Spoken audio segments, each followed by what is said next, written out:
በሁሉም ላይ ይከልከል። ኦሮሞው ድሮ በ40 ዓመት እድሜው የሚገረድ የነበረው አሁን እንግዲህ ክርስትና ተቀብሎ ሰልጥኖ በተወለደ በ8ኛው ቀን ይገረዳል።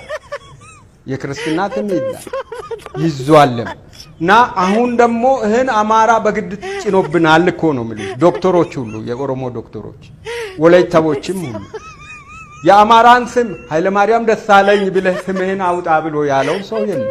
እሱ ነው የኔ ስም አስቀያሚ ነው የአማራ ስም ይሻለኛል ብሎ ያለው። በግድ ስምህ ኃይለ ማርያም ደሳለኝ መሆን አለበት ያለው ሰው አልነበር። ተሾመ ቶጋ የሚባል አሁን አምባሳደር የሆነ አንድ ወላሞ አለ። ተሾመ የሚል ስም አሁን አድጎ ነው። አዎ ተሾመ የሚል ስም አሁን ትልቅ ሆኖ ነው የቀየረው ትምህርት ቤት።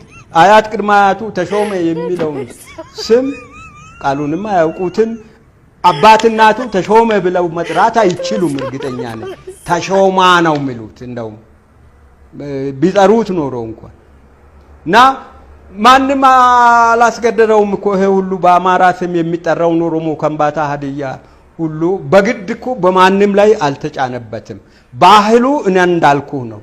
የሁሉም ብሔር ብሔረሰብ ተብዮች ከምግብ አሰራራቸው ጀምሮ ምግባቸው የብዙዎቹ የሚያቅለሸልሽ አበላላቸው አሰራሩ ሁሉ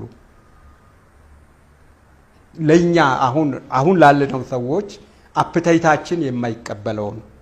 ያ ሁሉ አስፈልግም ብሎ እኮ ነው እንጀራ ለምዶ አሁን የትም ቦታ ኢትዮጵያ ውስጥ እንጀራ ነው የሚቀርበው እና የግድ ብሔር ባህሉን ለማክበር ብለን አስቀያሚውን ሁሉ አርቲ ቡርቲውን ተሸክመን መዞር አለብን። ቅድም ያልከው አንድ ጥያቄ አለ። የአማራ ደጋፊ አንዳንድ ሰዎችም